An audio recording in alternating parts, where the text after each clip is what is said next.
May the 13th, 2020, and there's a very wintry feeling here at Twangadiddlydoo. So I'm just going to go a little tour of the garden. It's all changeover now. Autumn leaves, autumn colours fading.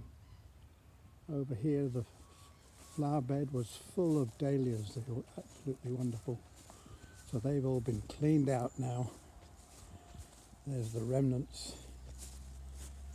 And the bed is ready for planting. The fruit trees that were planted in September have all been mulched. And here's a few of the remaining tubers. A lot of them have been put into store and some have been eaten. Here we have some bottle gourds. Here we have some onions, lots more in the larder.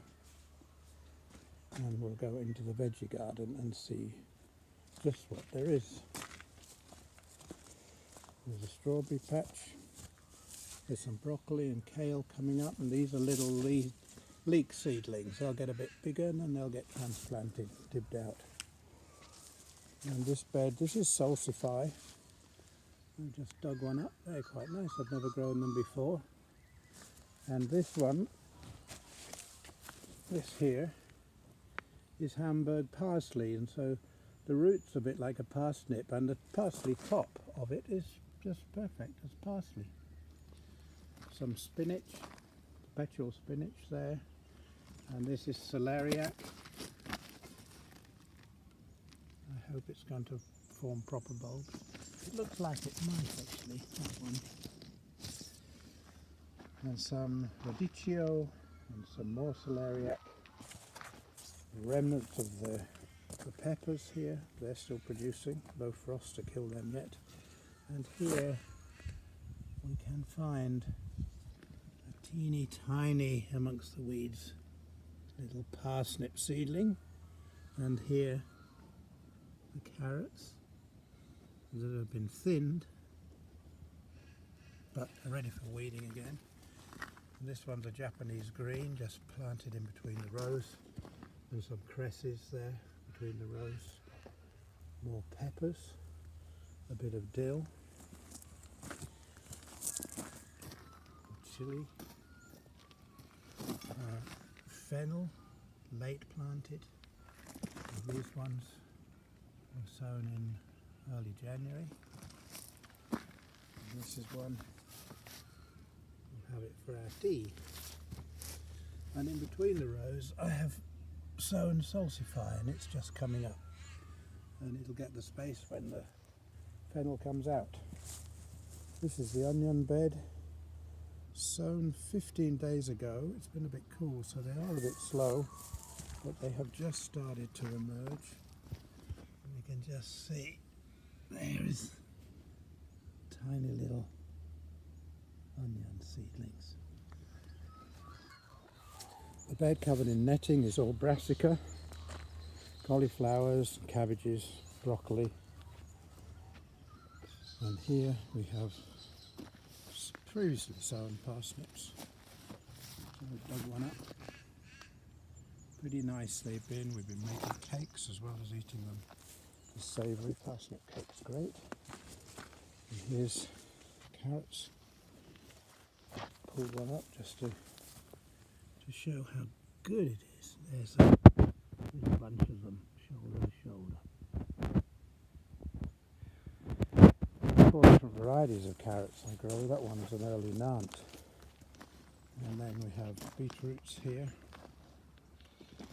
There's a couple I've cleaned up, you know. And in between the rows here, I've cleaned the soil and put a bit of fertiliser on it, and bone meal and what have you, and sown more onions. So they haven't emerged yet. They shouldn't be long behind the other ones there. This bed is going to have broad beans in it once it's cleaned up, and the beetroots will grow between them. There's celtus and some English spinach ready for thinning, and between the spinach rows we have got spring onions.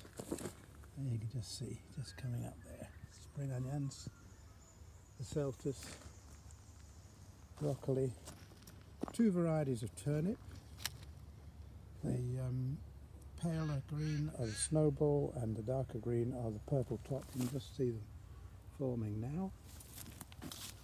And various salad greens, cresses and what have you. Rhubarb bed, which was renovated a year ago, and so that was a young crown separated and put in, and they've done really well. This is thyme along the edge of the bed. So this bed is a long-term bed with rhubarb and with asparagus.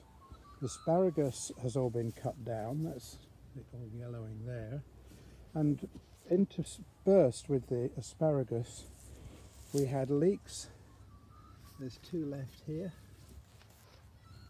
ready for eating, and I've now planted for the winter, between the 2 rows of asparagus, planted out some cabbages, some red cabbage and some Savoy.